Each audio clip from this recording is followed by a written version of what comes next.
Push the heels towards the front of the room, pull the toes towards you. We're going to take the hands above the head and stretch. So the biggest, longest stretch you can. Really feel these shoulders come up around the ears, and we're trying to get the hips away from the shoulders away from the hips, and walking those heels further away from the hips. We're going to move everything to the right. So shuffle your feet to the right, and then moving your hands, your shoulders and the head to the right. So the hips stay where they are.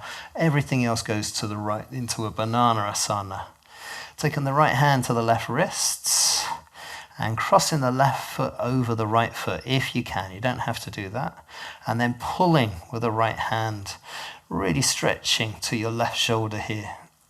If you've got this, if this feels nice, we're then going to push that left hip down to the floor. So we're trying to get the hips back onto the floor, back level to the floor. But focus in this stretch into your left shoulder.